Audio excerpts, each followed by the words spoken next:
As sombras por trás da fé. Há algo inquietante nas noites escuras do sertão do Ceará, algo que se esconde nas sombras dos casebres e nas dobras da fé. É lá, entre rezas e preces, que a adolescente Maria Florinda é envolvida por um manto de mistério e milagres. Desde seus primeiros anos de vida, Maria fora marcada por uma devoção profunda à Virgem Maria. Cresceu ouvindo histórias de curas miraculosas, de graças concedidas aos mais devotos. Mas foi ao completar seus 18 anos que algo extraordinário aconteceu. Maria despertou com uma sensação estranha e poderosa fluindo por seu corpo.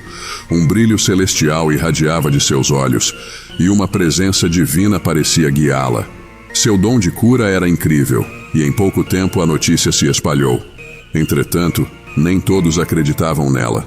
Alguns diziam que Maria era uma fraude, outros a acusavam de heresia. Os poderosos da igreja viram uma oportunidade de usar seu dom para seu próprio benefício, e uma tensão crescia entre os crentes e os descrentes. Maria lutava para entender a verdadeira natureza de seu dom e a origem de seus poderes divinos. Ela sabia que havia algo maior em jogo, mas não conseguia descobrir o que era. Até que um dia, ela se deparou com uma estranha organização que perseguia pessoas com poderes semelhantes aos dela. Maria ficou chocada ao saber que não era a única com um dom divino. Agora, Maria precisava não só lutar contra as forças que a oprimiam, mas também encontrar outros como ela para descobrir o verdadeiro propósito de seu dom e proteger os inocentes daqueles que os querem usar para fins malignos. Durante suas investigações, Padre Antônio começou a suspeitar que algo estava errado com Maria. Ele percebeu uma aura sinistra pairando sobre a jovem e notou sombras dançando ao seu redor sempre que ela realizava seus supostos milagres. Era uma presença maligna que se alimentava da fé dos inocentes. Uma noite de tempestade, quando o céu rugia com fúria, Padre Antônio decidiu seguir Maria até uma gruta escondida nos arredores da cidade. Ele a observou entrando na gruta e, sem medo, seguiu-a. No interior do Santuário Sombrio, Padre Antônio testemunhou a verdadeira fonte dos poderes de Maria. Era um ser maligno, uma entidade sobrenatural que tinha concedido a ela esses dons a fim de manipular a fé das pessoas para seus próprios fins. Padre Antônio ficou chocado e enojado. Ele percebeu que Maria não era a culpada, mas sim uma vítima da manipulação do ser maligno. Agora, ele tinha uma decisão a tomar: ajudar Maria a se libertar do controle do ser maligno e revelar a verdade para a cidade, ou permanecer em silêncio e permitir que a mentira continuasse. No interior escuro e sinistro da gruta, iluminado apenas por velas trêmulas, Maria ajoelhou-se diante de uma figura encapuzada. Olhos flamejantes brilhavam na escuridão, e uma voz sussurrante prometia poder e glória em troca da alma da jovem. Era um demônio antigo, um dos lobos vorazes que se disfarçavam de cordeiros. Ele havia concedido os poderes de cura a Maria, usando-os para alimentar-se da devoção e do desespero das pessoas. Padre Antônio ficou paralisado pelo terror ao presenciar a cena. Maria, seduzida pelo falso sentido de poder e importância, fechou um pacto profano com o demônio. Os corações dos que foram curados pelos poderes demoníacos de Maria agora estavam amaldiçoados. A doença não só voltou, mas também se espalhou mais rápido e mais mortal do que antes. Os campos estavam cobertos de cadáveres, as aldeias assoladas pela peste. A cidade inteira chorava pela dor e pela miséria. Maria, ao perceber os terríveis efeitos de sua aliança com o demônio, caiu em um abismo de arrependimento e desespero. Ela vagou pelas ruas vestindo trapos e rezando por perdão, mas seu lamento não era ouvido.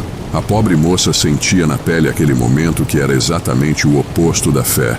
A garota sentiu o desprezo das pessoas, muitas delas, antes seguidores, agora inimigos quase mortais. Alguns, mais intolerantes, até jogavam coisas em Maria, que humilde seguia em frente sem olhar para trás. Maria e Padre Antônio se uniram para enfrentar o tinhoso. Era o momento de invocar a entidade e enfrentar a besta num ritual de exorcismo. O ar ficou denso com a energia demoníaca que saía do corpo de Maria.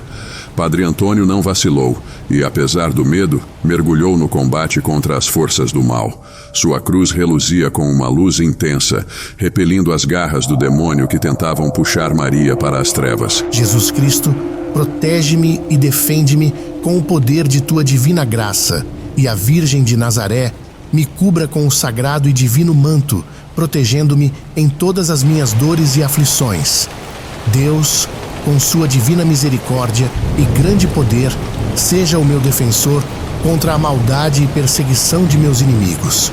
Gritava o padre com força ao mesmo tempo que jogava água benta na manifestação. O demônio rugia de fúria, fazendo o chão tremer sob os pés do padre. Um torvelinho de sombras ameaçava engolir tudo, mas Antônio não se abalou. Sua fé era sua armadura, e sua oração, sua espada. O demônio rugia e falava blasfêmias, pragas, maldições e coisas tão terríveis que nem vale a pena deixar registrado aqui. Maria, ainda ajoelhada, chorava, sua voz fraca e trêmula erguendo-se em meio ao caos. Ela clamava pela Virgem Maria, renunciando ao pacto e implorando perdão. O demônio rugiu, seus olhos flamejantes encarando a jovem, mas a luz que emanava da cruz de Antônio se intensificou, empurrando as trevas para os cantos da gruta. O demônio estremeceu, seu corpo sendo devorado pela luz celestial. Por fim, uma aura de paz se abateu sobre a gruta. Maria, livre do dom maligno, agora encontrava-se protegida pela graça divina. Padre Antônio, com a cruz ainda em punho, sorria, agradecido por ser o vencedor daquele enfrentamento com o Senhor das Trevas e ter finalmente salvo a alma da jovem. Mas o terror ainda não havia acabado. Um riso macabro ecoou pelas pedras da gruta, prometendo que a luta entre o bem e o mal não havia acabado. Uma batalha pode ter sido vencida, mas a guerra continuava. Enquanto a luz da manhã se infiltrava pelas rochas da gruta, um coro celestial podia ser ouvido nos corredores. A aura sinistra havia desaparecido, dando lugar a uma sensação de paz e esperança. Maria, ainda em choque, olhou ao redor, percebendo que o demônio havia sido banido das sombras. Uma lágrima de alívio escorreu pelo seu rosto. Ela se sentia renovada, livre das correntes malignas que a mantinham aprisionada. Padre Antônio, em segredo, revelou a oração de proteção que a jovem deveria rezar ao dormir e também ao acordar durante todos os dias.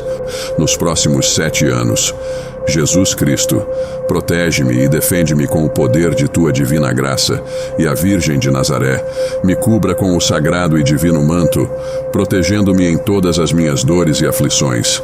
Deus, com sua divina misericórdia e grande poder, seja o meu defensor contra a maldade e perseguição de meus inimigos. A pequena cidade do Ceará celebrou a redenção de Maria, que agora tinha abraçado uma vida de serviço e compaixão.